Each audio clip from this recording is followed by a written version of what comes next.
Good morning. So, ONA, what's in a name? And I think a lot of us thought that when I was first on the core team, it's just a label. And I think as our team was getting together, we sent out a survey. Some of you may have participated in it, where you were asked a bunch of questions. And one of the type of answer we got was, why do we need to do this? Aren't we welcoming already? We're a very friendly church. Has there been a problem? Is somebody offended by anything? There was sort of a, what's this mean? What's it for? It's just a word.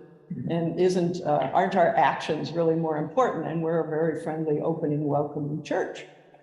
So Step a little closer. As I'm getting kind of into the spirit of this team, I began to watch lots of documentaries. Wendy will remember all the documentaries I was watching. And they were mostly about people who were church members. And either the first were all people were gay, and another one was some trans families, but people who felt either rejected by their church openly, or they had to keep quiet.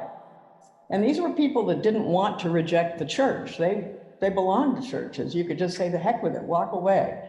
But they didn't. They wanted to belong to churches, but felt they couldn't be honest about who they were, or they would either be tried to be converted or shunned in some way.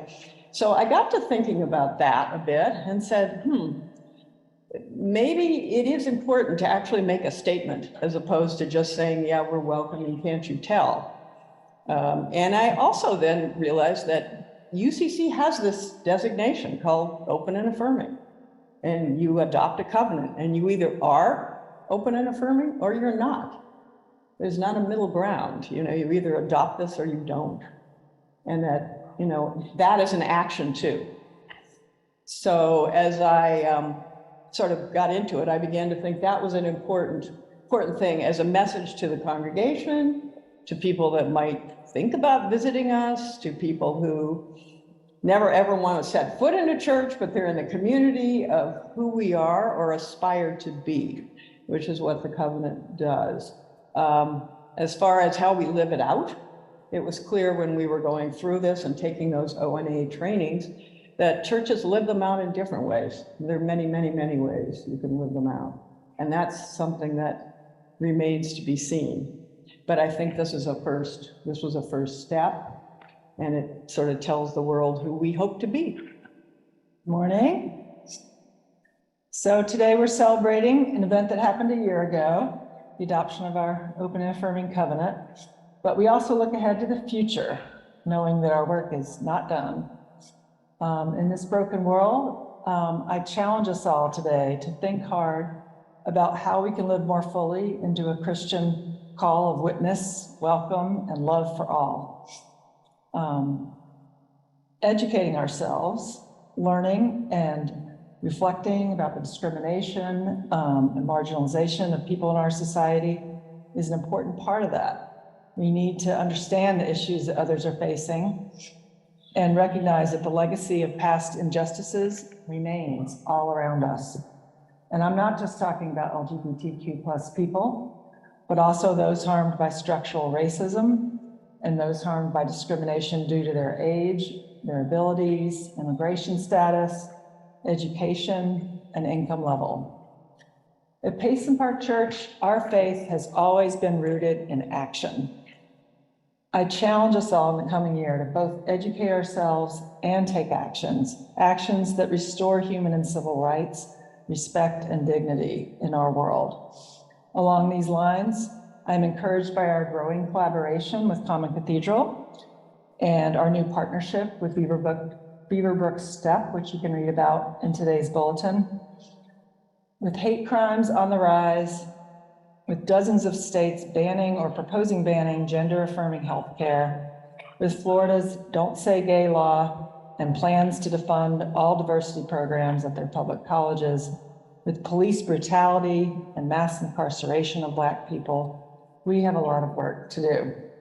Let us embrace this work, guided by the Holy Spirit. Let Payson Park Church be a beacon of light, a voice for God's justice, and a testament to God's love. Good morning. I appreciate Wendy talking about the future and where we hope to go with this covenant.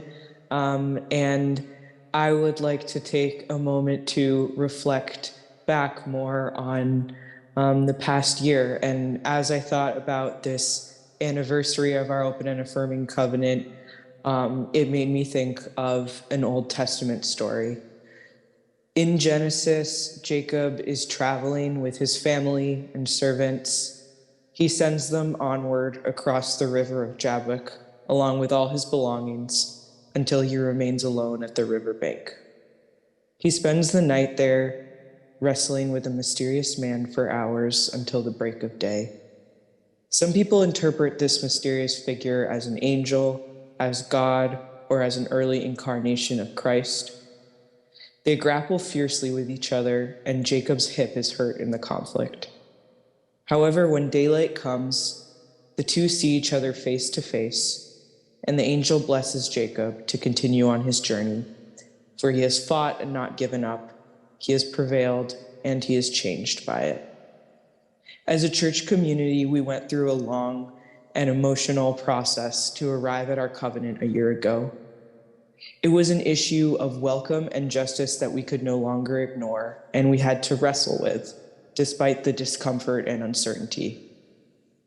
I am grateful to members of our community, like Wendy, who were willing to lean into that discomfort and to begin the spiritual wrestling match, so to speak, rather than turn away from it. This journey of education and conversation was not something that we could ask another congregation or an outside group to do for us. Though we received support and guidance from the ONA Coalition, as well as from other local conversations, it was ultimately up to us here at Payson Park. Over the past year, our congregation has endured hard changes and celebrated some joyful moments. And at this moment, I feel we're a bit like Jacob at the river. We have been blessed and we go onwards, but not unchanged. Well, a year already. It can't be. The covenant means a lot of things to me, but one is that in a world that's hearing voices everywhere, and sometimes very loud and shrill voices telling us what the church is, what it believes, what Christianity is. We're proclaiming a Christianity based on love and openness, rather than fear and judgment. And in a way that's very simple. That's what it's about. And we made our position clear to ourselves and become clearer about that in the process. And we made our voice known to the whole community. And I think it's important that people know where we stand. It's also been a challenge, helping us grow as a community, and especially to grow in our understanding of love. And it turns out that love is larger, more inclusive, more generous than we had given it credit for. Think about 1 Corinthians 13 for a second. Faith, hope, and love abide, but the greatest of these is love. We know that's true because good old Paul said it. But why is it love that's the greatest? He doesn't want to downplay faith and hope, but maybe he's thinking of love as somehow the one that includes the others. It encompasses the whole thing. And sometimes love can correct faith and hope. Without love, faith can become hard and brittle and strident. Without love, hope lacks direction and focus. So it's great that we've started on our ONA journey together. And as we continue forward, let's take love as our focus. Well, good morning again. So when Wendy mentioned that we'd be celebrating our 1-year anniversary of Payson Park Church voting to become an open and affirming church, of course, I was surprised, as Tom mentioned, oh my gosh, another year flew by. How could that be? But it also, of course, made me reflect on actions that I have taken, our church has taken, or not yet taken to uphold the covenant, which we'll read in a moment. But the most relevant part is we pledge ourselves to the ongoing work for justice and inclusion in our congregation and in the world. Pretty heavy. But what have we done so far? And I feel that a lot. You know, we participated in Pride Day.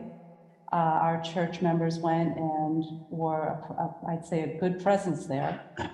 We had Family Day, which was welcoming the community. We welcomed Josh this year, and he has brought a lot to light about other injustices, the chocolate industry, for example, and now the work with Beaverbrook Step. So that's been a great advancement. Of course, pledging money to refugees and supporting the various M&O projects that Wendy leads. But as we enter our second year as an ONA church, how do we continue to successfully uphold this pledge? To reflect our pledge within the walls of this church and to the outside world. There's a famous saying you may have all been familiar with, 80% of success is just showing up. But how do we really show up? We come to church, of course we show up. But it means to me appearing with as much enthusiasm as possible and bringing an actual presence to showing up, with an intention to carry out our ONA pledge with clarity and thoughtfulness. It means also going through the discomfort of perhaps putting yourself out there in an unfamiliar way, or dedicating time and being diligent despite the task being inconvenient. Ultimately, for this type of showing up to really happen, it must be powered by love, as Corinthians Paul mentions. So I am so proud that our church took this step, this first step to becoming open and affirming, and we're celebrating our 1-year anniversary. And I look forward to doing my best to show up and carry forth our pledge as our second year as an ONA church starts. Thank you.